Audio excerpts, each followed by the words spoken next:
it's another conversation to have, the difference between like toys and food. So with toys and outing dogs from toys, it's typically a much easier game because it literally is a game. So the highest point of reward for the dog when you're playing with toys is when you throw it and they're chasing it. That's the most rewarding part for the dogs. It's replicating prey and they're going after it, get it. They grab it and they bring it back. That's not the highest point for the dog as far as like the reward system, the built-in reward system. They come up to you and they've got it. Maybe they want to hold on to it, not give it up. But that's not the highest point of it. The highest point was that chase. That's where it was all dopamine. I was like, ah.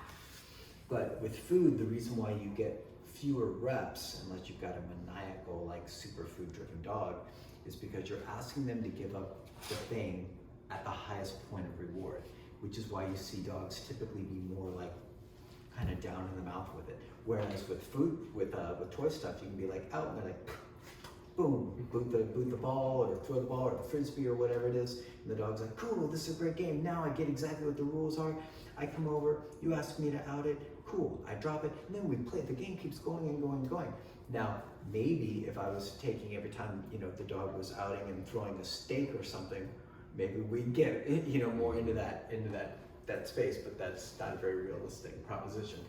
But mainly I just want you guys to wrap your heads around the idea of why it tends to be, why with objects like toys, tugs, or anything like that, you get a different response, which tends to be more like, this is kind of cool once they get the game, versus this, they're like, this is a pretty shitty game, because you're asking me to out away from the thing I want to do the most and have the most. Do you have a question? Yes. So when you're doing out, and let's say you send a place, and the dog jumps off place to go back to the bowl, do you correct out or do you correct place? Good question. So I would probably out him and then send him back to place. Yeah, because you could get by with kind of either one, but if you're trying to prioritize in your mind, which one psychologically am I trying to get the dog to most understand? And it's get the fuck out of that thing, right? Because this part's easier to do, but I really want you, the dog, to learn that's not for you. And if you're going back towards it, what's the actual motivation? The motivation isn't to break place, the motivation is to get the object. So get your ass out of that. So, okay.